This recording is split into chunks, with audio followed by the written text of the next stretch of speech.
आज हम सभी लोग यहाँ उपस्थित हुए हमारे नाथीराम सैनी जी जो हमारे महानगर के महामंत्री हैं, इनकी अध्यक्षता में, और हम चुनावी चर्चा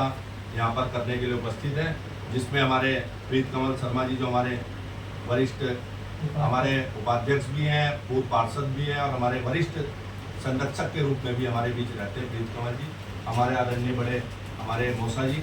और हमारे जिले के उपाध्यक्ष पंकज माटा जी जो हमेशा हमारे महानगर के साथ सक्रियता भूमिका में रहते हैं, हमारे सचिव सोनू चौधरी जी, हमारे साथी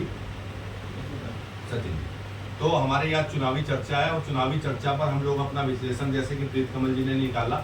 उसमें हमारा चुनावी विश्लेषण यही है कि भाई वोट प्रतिशत कम रहा, उसको सभी लोग मानते हैं, और उसके लिए हम लोगों ने अपील भी करी थी। महानगर व्यापार मंडल ने लगातार अपील करी, लोगों से जागरूक किया कि आप आइए वोट डालिए,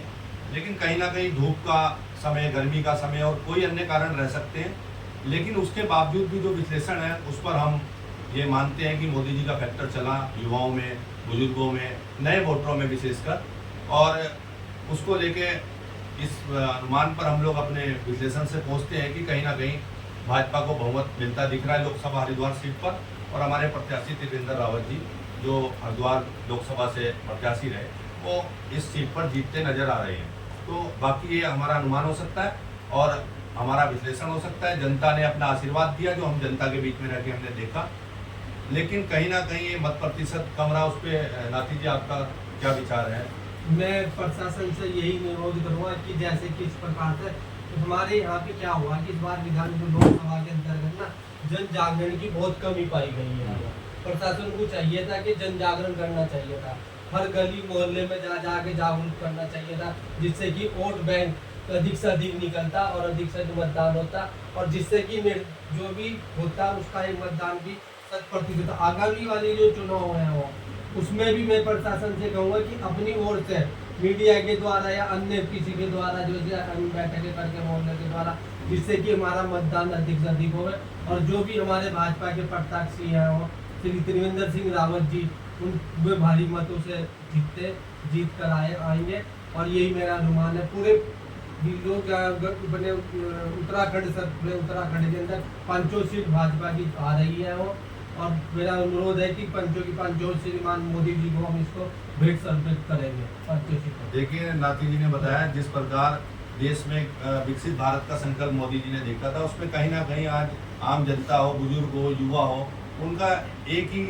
मकसद रहा है, लक्ष्य रहा कि हम मोदी जी के सपने को पूरा करें। उसको देखते हुए जितना भी वोट प्रतिशत हुआ, हमारे अनुमान से हम जनता के बीच रह रहे हैं, जा रहे हैं लगातार, तो हमने यही पाया कि वो कहीं ना कहीं मोदी फैक्टर चला है, और वो पूर्व में भी चलता रहा, और इस बार भी मोदी फैक्टर चलते हुए भाजपा प्रत्याशियों की उत्तराखंड में 5 सीटों पर जीत होनी जा रही है, जिसमें लोकसभा हरिद्वार सीट पर भाजपा पूर्ण रूप से बहुमत लेती हुई और लोकसभा प्रत्याशी त्रिवेंद्र रावत जी जीत की ओर बढ़ रहे हैं। यही हम सबका अनुमान रहा। प्रीत कमल जी, आप भी अपने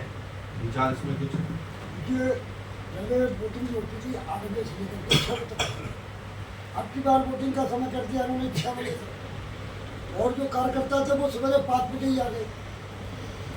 उससे भी समय का थोड़ी दिक्कत है। उसके बाद लोगों को जो मोहल्ले वार्डों में जागरूक करना था वो लोग हम लोग की कमी थी,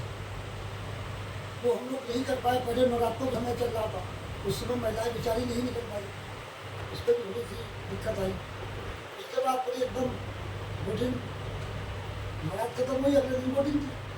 अब वोटिंग में लोगों को देखिए निकालना था, मोदी जी के प्रति तो सबकी भावना थी, ऐसा कुछ नहीं है। मगर यहाँ की वोटिंग हरिद्वार की तो 59-60% है। पहाड़ों पर वोटिंग इसलिए नहीं हो पाई, आपदा काल से जो आदमी पहाड़ पे थे वो सब नीचे आ गए, उसमें भी 30% 40% वोट घटा है, और उनका वोट अभी बना नहीं है। वो ऋषिकेश में आ गए, कोई घर आ गया, कोई ब्लॉक के घर आ गया, तो उनकी वोट अभी बनी धीरे, उसका भी थोड़ा सा अभाव रहा है। पहाड़ का आदमी सारा नीचे आ गया, बद्रीनाथ केदारनाथ इधर का जो आदमी था सब नीचे था, उसमें 25-30% वोट घटा है। ये सब हमारे साथियों की देखिए चर्चा थी, और सब बुद्धिजीवी लोग हमारे व्यापार मंडल से जुड़े रहते हैं, जिसमें पार्षद के रूप में भूमिका निभाते हैं प्रीत कमल जी, हमारे वरिष्ठ समाज सेवी और विश्व हिंदू परिषद से पुराना नाम चर्चा में रहता है नाथीराम सैनी जी, पंकज माटा जी, ये सब लोग जो है एक बुद्धिजीवी वर्ग से आते हैं। और अब मैं यही शब्द के साथ इस अपनी बैठक को जो हम इकट्ठे हुए थे चुनाव पे चर्चा पे, इसे समाप्त करूंगा, और यही कहना चाहूँगा आपके माध्यम से, मीडिया को के माध्यम से, कि आगामी चुनाव को देखते हुए जिस प्रकार नगर निगम के चुनाव आ रहे हैं और जिस प्रकार आगामी जो भी चुनाव हो उसमें प्रशासन को, चुनाव आयोग को जागरूकता के लिए जन जागरण अभियान और जागरूकता को विशेष ध्यान देना है, जिससे हमारा वोटर निकल कर स्वयं मतदान केंद्र तक जाएं और एक लोकतंत्र की मजबूत सरकार को चुने। और लोकतंत्र का जो महापर्व होता है, महाउत्सव होता है, ये वोटिंग वाला दिन, इस उत्सव में शामिल हो और इस उत्सव को धूमधाम से मनाते हुए अपनी वोटिंग से, अपने वोट की ताकत से सरकार का चयन करे, जिससे उसे 5 साल ये ना रहे कि मैंने अपना वोट किसी गलत सरकार को चुनने में दिया था। अगर आप इस समय अपनी भावनाओं को अगर जिंदा रखते हुए वोटिंग प्रतिशत कम करते हैं और वोट डालने नहीं जाते, तो ये एक बहुत बड़ा लोकतंत्र के लिए मजाक है। इसको मजाक ना बनने दें और लोकतंत्र की मर्यादा को रखते हुए वोटिंग प्रतिशत बढ़ाने में अपना योगदान करें। चुनाव आयोग और जिला प्रशासन से पुनः मेरा ये मांग रहेगी कि आप इसका वोटिंग प्रतिशत बढ़ाने के लिए जन जागरूकता अभियान को बढ़ाएं और चलाएं। धन्यवाद। जय हिंद, जय भारत, जय उत्तराखंड।